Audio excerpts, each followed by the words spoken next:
Stage پہ جلوہ وار علماء کرام و شرعاء کرام، معزز سامعین کرام، السلام علیکم ورحمۃ اللہ وبرکاتہ۔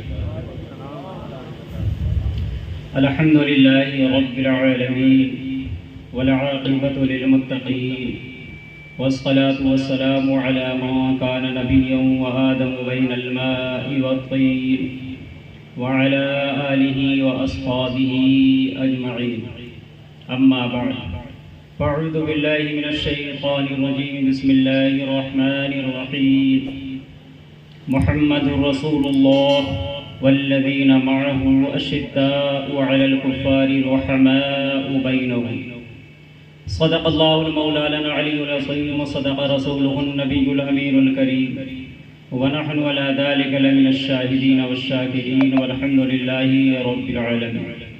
پڑھیے درود پاک، اللہم صلی علی سیدنا شفیعنا حبیبنا مولانا محمد بارک وسلم، صلو علیہ صلاۃ و سلام علیک سیدی یا رسول اللہ صلی اللہ تعالی علیہ وسلم۔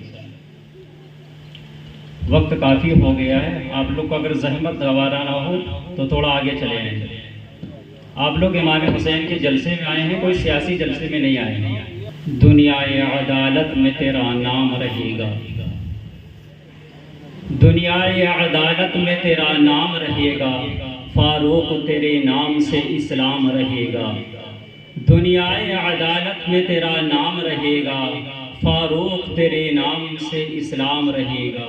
اور یہ کون ایمان لایا بڑے کر و فر کے ساتھ، کون ایمان لایا بڑے کر و فر کے ساتھ، کفار سانس لیتے ہیں مرمر کے ڈر کے ساتھ، کفار سانس لیتے ہیں مرمر کے ڈر کے ساتھ، اور ہر دشمن رسول کی ہے آخری سزا، ہر دشمن رسول کی ہے آخری سزا۔ کچھ دیر اس کو چھوڑ دو حضرت عمر کے ساتھ، کچھ دیر اس کو چھوڑ دو حضرت عمر کے ساتھ۔ کون فاروق؟ جو در کعبے کا کھلوائے اسے فاروق کہتے ہیں، جو رب کا دین منوائے اسے فاروق کہتے ہیں، جو خشک دریا چلوائے اسے فاروق کہتے ہیں۔ دمِ ہجرت وہ نکلا اور للکارا ہر پجاری کو، بو جہل کو، بو لہب کو، ہر بو جہل اور بو لہب ہر بدبخت ناری کو کیا کہا کہ او حلال، اگر حلالی ہو تو روکو عمر کی اس سواری کو، حلالی ہو تو روکو عمر کی اس سواری کو۔ میں موت بانٹنے نکلا ہوں کہہ دو بھکاری کو، میں موت بانٹنے نکلا ہوں کہہ دو بھکاری کو، میں موت بانٹنے نکلا ہوں کہہ دو بھکاری کو۔ اور کون کون عمر؟ مولا عمر، آقا عمر، بہتر عمر، برتر عمر، اعلیٰ عمر، برتر عمر، ذات نبی پہ جو سو جان سے قربان عمر، ذات عمر پہ سو جان سے قربان عمر، ایمان میں ایقان میں سو جان سے قربان عمر۔ اور جو باد بہاری کی طرح عراق و ایران سے گزرا عمر، جو باد بہاری کی طرح گزرا عراق و روم سے، اور ابر کرم کی طرح اٹھا ایران پر برسا عمر، ایران پر برسا عمر۔ کون عمر جس کی دہشت ایران و روم کے اوپر اس طرح برسی؟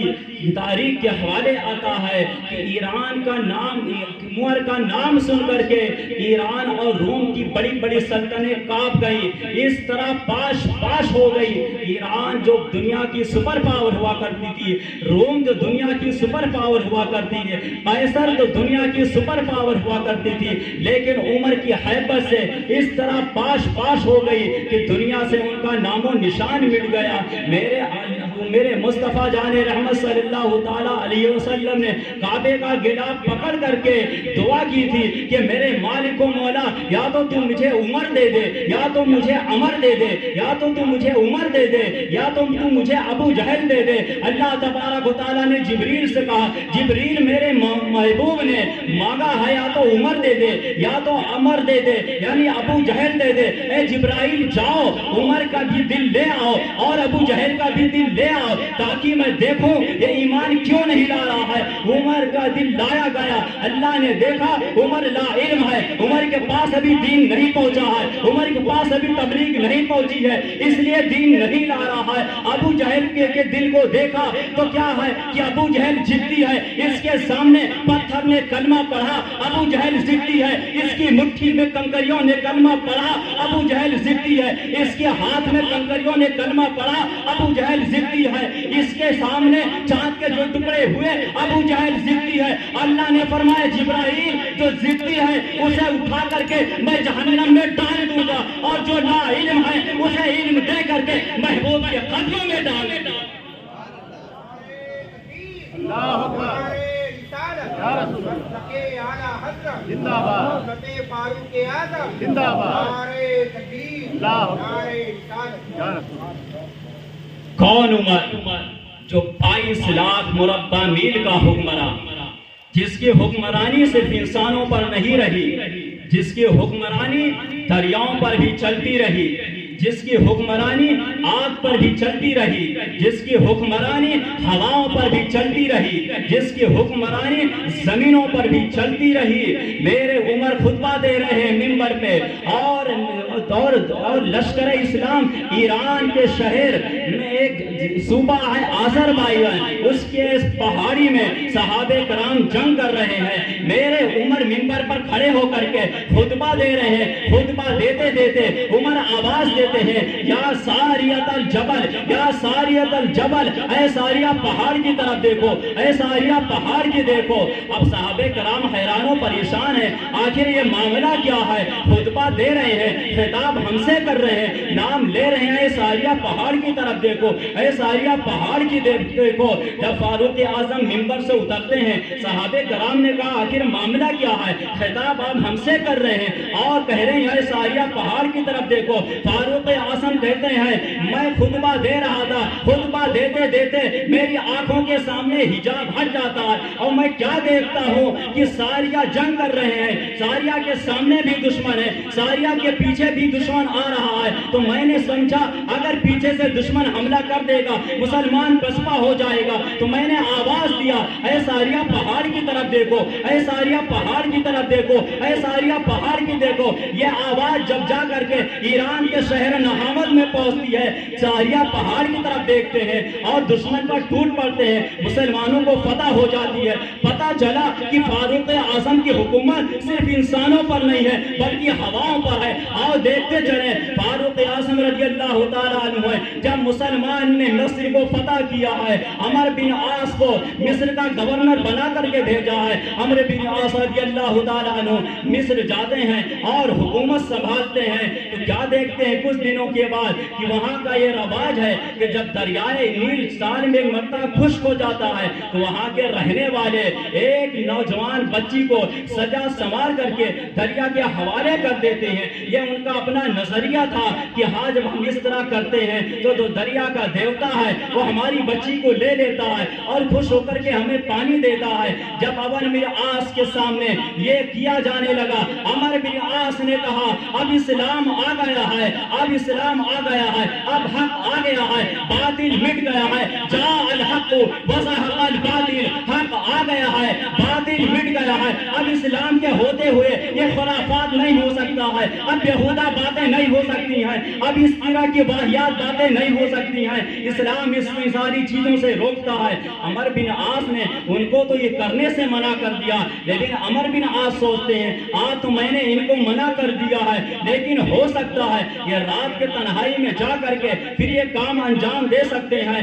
عمر بن عاص رضی اللہ تعالیٰ عنہ نے فاروق اعظم رضی اللہ تعالیٰ عنہ کو خط لکھا اور کہا یا امیر المومنین، یہاں کے لوگوں کا عجب عقیدہ ہے، یہ لوگ دریائے نیل کے حوالے جب دریا خشک ہو جاتا ہے ایک نوجوان بچی کو دریا کے حوالے کر دیتے ہیں، ان کا عقیدہ ہے اس طرح کرنے سے دریا پھر سے سیراب ہو جاتا ہے، دریا کا پانی پھر سے اوپر اٹھاتا ہے۔ یا امیر المومنین، ہم نے انہیں منع کر دیا ہے لیکن مجھے خوف لاحق ہے یہ کام پھر یہ انجام دے دیں گے، مجھے ایسا اندیشہ ہوتا ہے کہ رات کی تنہائی میں کہیں یہ کام کرنا بیٹھیں آپ کوئی اس کا علاج کریں، آپ کوئی اس کے لیے کوئی راستہ تلاش کریں۔ فاروق اعظم رضی اللہ تعالی عنہ نے ایک خط عمر بن عاص کو لکھا، دوسرا خط مسلمانوں دریائے دجلہ کے حوالے کرتے ہیں، اور اس میں فاروق اعظم خط میں لکھتے ہیں کہ اے دریائے نیل، تجھے اللہ کا بندہ عمر یہ کہتا ہے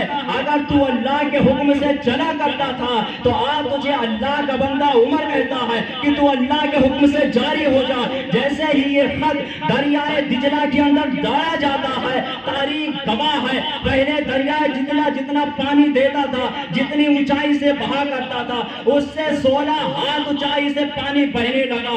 آج تک اس کا پانی کم نہیں ہوا ہے اور صبح قیامت تک اس کا پانی کم نہیں ہو سکتا۔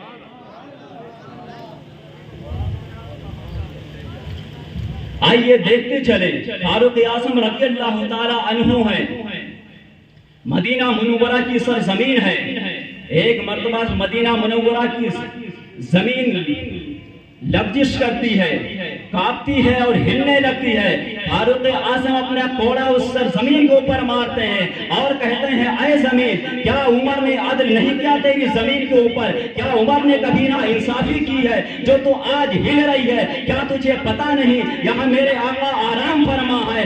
اس زمانے سے لے کر آج تک مدینہ منورہ میں زلزلہ نہیں آیا ہے اور صبح قیامت تک زلزلہ نہیں آ سکتا ہے۔ صرف آئے گا تو اس وقت آئے گا جو قرب قیامت کے نزدیک آئے گا، وہ بھی آزمائش کے لیے آئے گا۔ جب زلزلہ آئے گا تو منافقین بھاگ جائیں گے، صرف ایمان والے بچیں گے۔ تو فاروق اعظم کی حکومت صرف انسانوں پر نہیں چل رہی تھی، زمینوں پر بھی چل رہی تھی، ہواؤں پر بھی چل رہی تھی، پانیوں پر بھی چل رہی تھی۔ آؤ ذرا دیکھو، فاروق اعظم رضی اللہ تعالی عنہ ہے، ایک پہاڑ سے آگ نکلتی ہے اور نکل کر کے وہ بستی کو جلانا شروع کر دیتی ہے۔ وہاں سے آ کر کے لوگ عرض کرتے ہیں یا امیر المومنین، فلاں پہاڑ سے آگ باہر نکل گئی ہے جو بستیوں کو جلاتی چلی جا رہی ہے۔ اب فاروق اعظم رضی اللہ تعالیٰ عنہ اپنے کاندھے سے چادر اتارتے ہیں، اتار کر کے حضرت تمیم داری کو دیتے ہیں۔ حضرت تمیم داری صحابی رسول ہیں، بات سمجھ جاتے ہیں، وہ چادر لیتے ہیں اور اسے کوڑا بناتے ہیں اور لے جا کر کے وہاں جہاں آگ جل رہی تھی اس آگ کو ہانکتے ہانکتے حضرت تمیم داری لے جا کر کے پہاڑ کے اندر داخل کر دیتے ہیں۔ پتہ چلا کہ فاروق اعظم کی حکومت زمینوں پر بھی چل رہی ہے، آگ پر بھی چل رہی ہے، دریاؤں پر بھی چل رہی ہے، زمینوں پر چل رہی ہے۔ وہ 22 لاکھ مربع میل کا حکمراں، لیکن اس کی عاجزی دیکھو، اس کی انکساری دیکھو، اس کے انکساری کا حال یہ ہے کہ فاروق اعظم رضی اللہ تعالی عنہ نے ایک مرتبہ عید کے موقع پر اپنی اہلیہ سے کہا لاؤ میرا جوتا مجھے دو، میں جوتا پہن کر کے عیدگاہ چلتا ہوں، جوتا میرا حاضر کرو، میں جوتا پہن کر کے عیدگاہ چلتا ہوں۔ آپ کی اہلیہ عرض کرتی ہیں یا امیر المومنین، اے میرے سرکار، آپ کا جوتا اتنی جگہ سے پھٹ چکا ہے کہ اب اسے کاٹا نہیں جا سکتا ہے، اب اسے ٹاکا نہیں جا سکتا ہے، اب اسے سلا نہیں جا سکتا ہے۔ ذرا غور کرو، وہ 22 لاکھ مربع میل کا حکمراں ہے، پیروں میں ایک جوتے بھی ڈھنگ سے نہیں ہے۔ آج اگر ہمارے پاس منبری آ جائے، آج ہمارے پاس اگر پردھانی آ جائے، آج ہمارے پاس ہم اگر MLA بن جائیں، ہماری حالت کیا ہوتی ہے؟ ہم اگر ذرا سی زمین کی مالک بن جائیں، اگر ہم کسی دکان کے مالک بن جائیں، کسی کمپنی کے مالک بن جائیں تو ہمارا پروٹوکول کیا ہوتا ہے؟ ہمارے سردی کے لیے الگ نصاب، گرمی کے لیے الگ لباس ہوتا ہے، بارش کے لیے الگ لباس ہوتا ہے، گھر میں پہننے کے لیے الگ جوتا، باہر پہننے کے لیے الگ جوتا، پارٹیوں میں جانے کے لیے الگ جوتا۔ ہماری شخصیت کیسی ہو جاتی ہے؟ وہ 22 لاکھ مربع میل کا حکمراں ہے، ایک جوتا بھی ڈھنگ سے نہیں ہے۔ فاروق اعظم کہتے ہیں خیر کوئی بات نہیں، جوتا نہیں ہے تو کیا ہے، میں ننگے پیر چلا جاتا ہوں۔ ذرا تصور کریں ہم آپ، وہ 22 لاکھ مربع میل کا بادشاہ ہے، ننگے پیر عیدگاہ جا رہا ہے، ننگے پیر عیدگاہ جا کر کے اس نے پیر دھل کر کے عید کی نماز پڑھائی، عید کی نماز پڑھا کر کے پھر واپس اپنے گھر آ گیا۔ یہ عجز و انکساری کی حالت ہے، یہ عالم ہے اس کا۔ آج اگر ہمارے سامنے ایسی کنڈیشن آ جائے، آج ہمارے سامنے اگر ایسی حالت آ جائے تو ہم کیا کرتے ہیں؟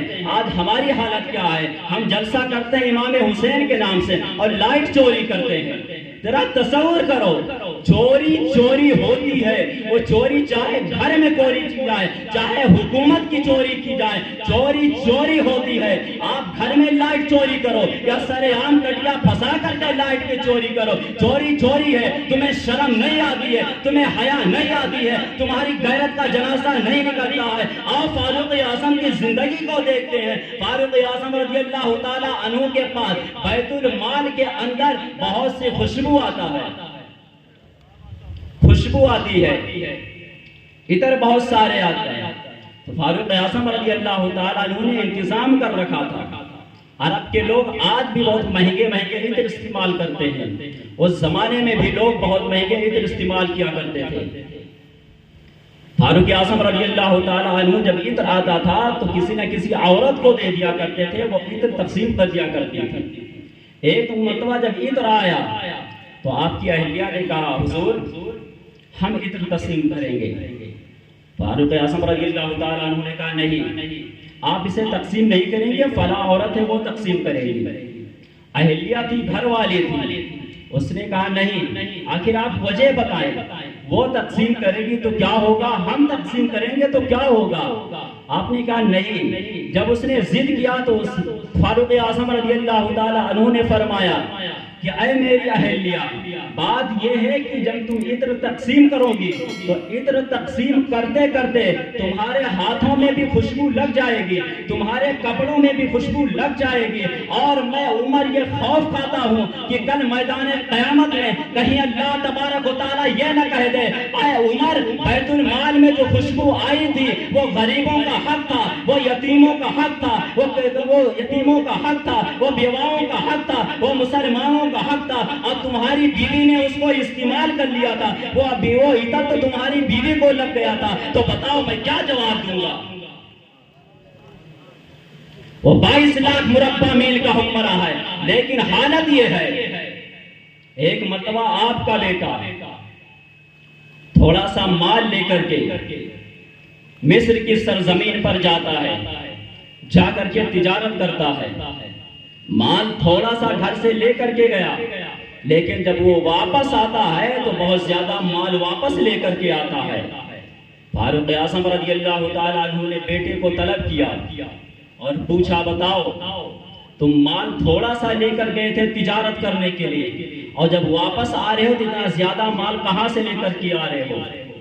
ذرا سا ہم اور آپ دیکھیں، کیا ہم کبھی یہ پوچھتے ہیں کہ بیٹا آیا سعودی گیا ہے، 1200 ریال کمانے کے لیے گیا ہے، 1500 ریال اس کی تنخواہ ہے، وہاں سے وہ 2000 ریال بھیج رہا ہے، کیا ہم نے کبھی بیٹے سے پوچھا بیٹا ذرا بتاؤ تمہاری تنخواہ 1500 ریال ہے اور تم 2000 بھیج رہے ہو، آخر یہ 500 کہاں سے لا رہے ہو؟ یہ جو تم پیسہ بھیج رہے ہو کہاں سے بھیج رہے ہو؟ یہ تم کیسے حاصل کر رہے ہو؟ تمہاری تنخواہ 1500 ہے، آخر تم کھاتے بھی ہو، تم پیتے بھی ہو، تم کمرے کا کرایہ بھی دیتے ہو، تم موبائل بھی استعمال کرتے ہو، اس کے باوجود بھی تم 2000 بھیج رہے ہو، آخر کہاں سے بھیج رہے ہو؟ لیکن وہ فاروق اعظم کی شخصیت ہے۔ فاروق اعظم نے کہا بیٹا مجھے بتاؤ تم گئے تھے تو مال تھوڑا سا لے کر کے گئے تھے، اور جب واپس آ رہے ہو تو اتنا زیادہ مال لے کر کے آ رہے ہو۔ آپ کے بیٹے نے کہا ابا جان معاملہ یہ ہے کہ چچا جان نے ہمارے ساتھ بڑی مدد کی ہے، جو مصر کے گورنر آپ کے دوست ہیں انہوں نے ہمارے ساتھ تعاون کیا ہے، ہماری مدد کی ہے، انہوں نے مجھے کچھ مال دیا تھا اپنا مال، اور انہوں نے جو مال مجھے قرض دیا تھا اس مال کو ملا کر کے ہم نے تجارت کیا اور کافی منافع کمایا۔ تو فاروق اعظم نے کہا بتاؤ کیا تمہارے ساتھ جتنے ساتھی گئے تھے سب ساتھیوں کے ساتھ عمر بن عاص نے اسی طرح تعاون کیا ہے؟ کہا نہیں ابا جان، صرف انہوں نے ہمارے ساتھ تعاون کیا تھا، تو کہا کیوں تمہارے ساتھ تعاون کیا تھا؟ کہا وہ آپ کے دوست ہیں۔ کہا نہیں، انہوں نے تعاون صرف اس لیے کیا کہ تم خلیفہ کے بیٹے ہو، خلیفہ کے بیٹے ہونے کی بنیاد پر انہوں نے تمہارا تعاون کیا ہے۔ یہ جو تم مال کما کر کے لائے ہو، تم نے اپنی محنت سے نہیں کمایا ہے، اپنی ذہانت و فطانت سے نہیں کمایا ہے، وہاں کے لوگوں نے جو تمہارا مال خریدا ہے امیر المومنین کا بیٹا ہونے کی وجہ سے خریدا ہے، خلیفہ کا بیٹا ہونے کی وجہ سے خریدا ہے۔ اس لیے میرے بیٹے سنو، یہ جو تم مال لے کر کے آئے ہو، جتنا مال تمہارا تھا اتنا مال تم نکالو، سارا مال سرکاری خزانے میں جمع کرو۔ یہ ہے فاروق اعظم کی شخصیت۔ آج ہماری حالت کیا ہے؟ آج ہماری کنڈیشن کیا ہے؟ ہم نام لیتے ہیں امام حسین کا، ہم نام لیتے ہیں شہدائے کرب و بلا کا، ہم نام لیتے ہیں اصحاب رسول کا، اور کام وہ کرتے ہیں جو یزید نے کیا تھا، جو یزیدیوں نے کیا تھا۔ یزید کا منشا کیا تھا؟ یزید نے دین شریعت کو مٹانے کی کوشش کی تھی، امام حسین نے اپنا سب کچھ دے کر کے شریعت کو بچایا تھا۔ فاروق اعظم رضی اللہ تعالی عنہ نے کبھی بھی اسلام سے سمجھوتا نہیں کیا، کبھی بھی دین سے سمجھوتا نہیں کیا۔ فاروق اعظم رضی اللہ تعالی عنہ کا معاملہ کیا تھا؟ آپ روزانہ فجر کے وقت ایک طرح سے حاضری لیا کرتے تھے کہ آج کون فجر میں آیا ہے، کون نہیں آیا ہے۔ ایک دن ایسا ہوا کہ ایک نوجوان نہیں آیا۔ نماز پڑھانے کے بعد فاروق اعظم رضی اللہ تعالیٰ عنہ اس نوجوان کے گھر پہنچ جاتے ہیں، اس کے دروازے پر دستک دیتے ہیں۔ اس کی بوڑھی ماں باہر نکلتی ہے۔ آپ نے پوچھا اماں جان آپ کا بیٹا نماز پڑھنے نہیں آیا، سنو۔ تو اس بوڑھی عورت نے کہا امیر المومنین، آج میرا بیٹا ساری رات نفل نماز پڑھتا رہا، صبح کے وقت اس کی آنکھ لگ گئی اور جماعت چھوٹ گئی۔ نماز نہیں چھوٹی، جماعت ترک ہو گئی۔ اب امیر المومنین فرماتے ہیں اے اماں جان، اگر آپ کا بیٹا ساری رات سوتا رہتا اور فجر کی نماز جماعت سے پڑھ لیتا تو ساری رات نفل نماز پڑھنے سے، فجر کی نماز جماعت سے پڑھنے سے افضل و اعلیٰ۔ آج ہم رات دیکھیں یہاں کتنے لوگ ایسے ہیں جو عشاء کی نماز پڑھ کے آئے ہیں اور یہاں سے جا کر کے صبح اٹھ کے فجر کی نماز پڑھیں گے۔ آج ہمارے یہاں ساری چیزیں پائی جاتی ہیں۔ ہم محرم کا جلسہ بھی کرتے ہیں، ہم سویر بھی لگاتے ہیں، ہمارے یہاں کھچڑا بھی ہے، ہمارے یہاں بریانی بھی ہے، ہمارے یہاں قورمہ بھی ہے، ہمارے یہاں شربت بھی ہے، ہمارے یہاں لنگر بھی ہے، ہمارے یہاں میلاد بھی ہے، ہمارے یہاں تعزیہ بھی ہے، ہمارے یہاں مرثیہ بھی ہے، ہمارے یہاں ڈھول تماشا بھی ہے، ہمارے یہاں قوالی بھی ہو رہی ہے، ہمارے یہاں سارے چیزیں ہو رہی ہیں۔ بتاؤ کیا ہمارے یہاں ہے کہ ہاں ہم حسینی کردار کو نبھا رہے ہیں؟ امام حسین نے اپنا سر سجدے میں رکھ کر کے یہ درس دیا تھا کہ اے مسلمانوں سنو، تم اپنا سب کچھ قربان کر دینا لیکن کبھی اللہ کا سجدہ ترک نہیں کرنا۔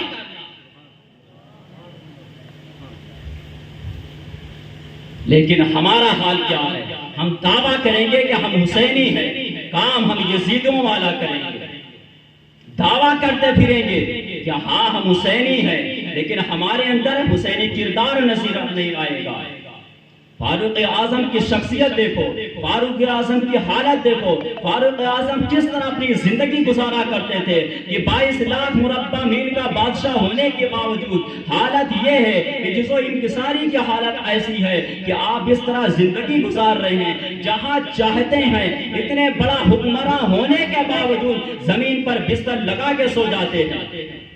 ایک مرتبہ یورپ سے ایک وفد آتا ہے، آ کر کے مدینہ منورہ کے اندر مسلمانوں سے پوچھتا ہے بتاؤ تمہارا بادشاہ کہاں ہے؟ مسلمانوں نے کہا ہمارے یہاں کوئی بادشاہ نہیں، ہم مسلمانوں کا امیر ہے۔ کہا کہاں ہے؟ کہا مسجد نبوی میں۔ وہ شخص آتا ہے، آ کر کے مسجد نبوی کے اندر تلاش کرتا ہے، آپ وہاں نہیں ہوتے ہیں۔ وہ چلتے چلتے مدینہ منورہ سے باہر آتا ہے تو کیا دیکھتا ہے کہ فاروق اعظم رضی اللہ تعالی عنہ ایک درخت کے نیچے ایک چھوٹے سے پتھر کو تکیہ بنا کر کے آرام فرما رہے ہیں، وہ یہ دیکھ کر کے حیران ہو جاتا ہے کہ کیا یہ وہی شخصیت ہے کہ جس کے نام کو سن کر کے کیسر و کسریٰ جیسی حکومتیں لرزہ برندام ہو گئی ہیں۔ آج یورپ کی حکومتیں جس کے نام سے خوف کھا رہی ہیں، آج اس کی بے خوفی کا عالم یہ ہے کہ جہاں جا رہا ہے وہاں آرام فرما رہا ہے۔ کیا ہم بھی اس طرح بے خوف ہو کر کے زندگی گزارتے ہیں؟ ہماری کنڈیشن یہ ہے کہ اگر ہم پانی باہر لگاتے ہیں، گیزر لگا رہے ہیں، تو اس گلاس کو بھی باندھ کر رکھتے ہیں کہ کہیں وہ اس گلاس کو بھی چوری کر کے نہ لے جائے۔ مسجد میں بھی ہم گلاس باندھ کر رکھتے ہیں تاکہ کوئی مسجد میں آ کر کے گلاس چوری کر کے نہ لے جائے۔ آج ہماری یہ حالت ہو گئی ہے، مسلمان اتنا بگڑ چکا ہے، اتنا زیادہ بگڑ چکا ہے، آج اندازہ نہیں لگایا جا سکتا ہے۔ تو ضرورت ہمیں ہے کہ ہم اصحاب رسول کی تعلیم کو اپنائیں، ان کی زندگی کو دیکھیں، آخر انہوں نے اپنی زندگی کس طرح اللہ اس کے رسول کے راستے پر چل کر کے گزار دی ہے، تب اللہ نے انہیں کتنا بڑا مرتبہ عطا کیا ہے۔ فاروق اعظم رضی اللہ تعالیٰ عنہ، ایک مرتبہ صحابہ کرام نے آپس میں مشورہ کیا کہ امیر المومنین جو لباس پہنتے ہیں اس کے اوپر جگہ جگہ پیوند لگے ہوتے ہیں، باہر سے وفد آتے ہیں، بڑی بڑی حکومتوں کے وفد ہوتے ہیں، ایسا کیا جائے کہ آپ کو مشورہ دیا جائے کہ آپ کو ایک اچھا سا لباس لے لے۔ سب تیار ہو گئے، لیکن اب بات یہ ہے کہ کون جا کر کے امیر المومنین سے کہے۔ سب نے کہا ایسا کرتے ہیں، مولا علی سے کہتے ہیں۔ مولا علی سے عرض کیا گیا تو مولا علی نے کہا تم بات ٹھیک کرتے ہو، بات اگر کوئی اور چیز ہوتی تو میں حضرت عمر سے کہہ دیتا، لیکن یہ بات میں نہیں عرض کر سکتا۔ ہاں تو میں ایک مشورہ دیتا ہوں کہ تم اماں عائشہ کے پاس جاؤ اور جا کر کے ان سے عرض کرو، وہ جب کہیں گی تو امیر المومنین بات مان لیں گے۔ صحابہ کرام جاتے ہیں، جا کر کے اماں عائشہ رضی اللہ تعالیٰ عنہا سے کہتے ہیں کہ آپ حضرت عمر کو سمجھائیں کہ باہر سے وفود آتے ہیں، وہ ایک اچھا سا لباس اپنے لیے لے لیں۔ امیر المومنین رضی اللہ تعالیٰ عنہ مسجد نبوی میں بیٹھے ہوئے ہیں، اماں عائشہ نے آدمی بھیجا کہ جاؤ عمر سے کہہ دو۔ حضرت فاروق اعظم رضی اللہ تعالیٰ عنہ کے پاس جیسے شخص آتا ہے، آ کر کے کہا آپ کو اماں عائشہ نے یاد کیا، فوراً فاروق اعظم رضی اللہ تعالیٰ عنہ دوڑتے ہوئے پہنچتے ہیں، جا کر کے دو زانو ہو کر کے پردے کے پاس بیٹھ جاتے ہیں، عرض کرتے ہیں اماں جان آپ نے مجھے بلایا ہے؟ کہا ہاں عمر۔ کہا عمر پہلے غربت کا زمانہ تھا، لیکن آج اللہ نے بڑی دولتیں دی ہیں، آج تو مال غنیمت اتنا آتا ہے کہ مسجد نبوی کے باہر انبار لگ جاتا ہے۔ اے عمر باہر سے وفود آتے ہیں، باہر سے قاصد آتا ہے، ایسا کرو تم ایک اچھا سا لباس لے لو۔ یہ مسلمانوں کا مشورہ ہے، صحابہ کرام کا مشورہ ہے۔ فاروق اعظم رضی اللہ تعالیٰ عنہ کی گردن نیچے جھک جاتی ہے، آنسوؤں سے داڑھی مبارک تر ہو جاتی ہے، آپ زارو قطار روتے ہیں۔ آپ کو روتا دیکھ کر کے اماں عائشہ رضی اللہ تعالی عنہا بھی رونے لگتی ہے۔ آپ عرض کرتے ہیں اماں جان آپ کا مشورہ سرا ہو کر آپ اگر حکم دیتی ہیں تو میں ایک اچھا سا لباس اپنے لیے بنوا لیتا ہوں، لیکن آپ مجھے بتائیں اور وہ لباس مجھے تیار کرا کر کے دیں جو میرے آقا کریم صلی اللہ تعالی علیہ وسلم زیب تن کیا کرتے تھے۔ جس طرح کا لباس میرے آقا پہنا کرتے تھے اسی طرح کا لباس مجھے بھی زیب تن کرنے کی اجازت دی جائے۔ اماں عائشہ نے کہا عمر تمہاری مرضی، جیسا تم چاہتے ہو ویسا یہ کرو۔ صحابہ کرام آئے اور کر کے پوچھا اماں جان کیا ہوا؟ کہا تم لوگ جو کہتے ہو تمہاری بات اپنی جگہ پر ہے، لیکن عمر جو کہتا ہے اس کی بات اپنی جگہ پر ہے۔ وہ اللہ کے رسول کے طرف پر زندگی گزارنا چاہتا ہے، جس راستے پر چل کر کے میرا مصطفیٰ دنیا سے رخصت ہوا ہے، فاروق اعظم اسی راستے پر چل کر کے زندگی گزارنا چاہتے ہیں۔ آج ہم اور آپ کیا ہیں؟ ہماری زندگی کیا ہے؟ ہمارے پاس دولت آتی ہے تو نمائش آ جاتی ہے، ہم نمائشوں کے انبار لگا دیتے ہیں، لیکن ان کے پاس پاس اتنی دولت آنے کے باوجود فاروق اعظم نے کبھی نمائش نہیں کی ہے، ہمیشہ عاجز و انکساری اختیار کی ہے۔ تو ہمیں بھی چاہیے ہم صحابہ کے کردار کو اپنائیں، حسین اعظم کے کردار کو اپنائیں، ان کے کردار کو اپنا کر کے ہمیں چاہیے ہم اپنی زندگی کو گزاریں۔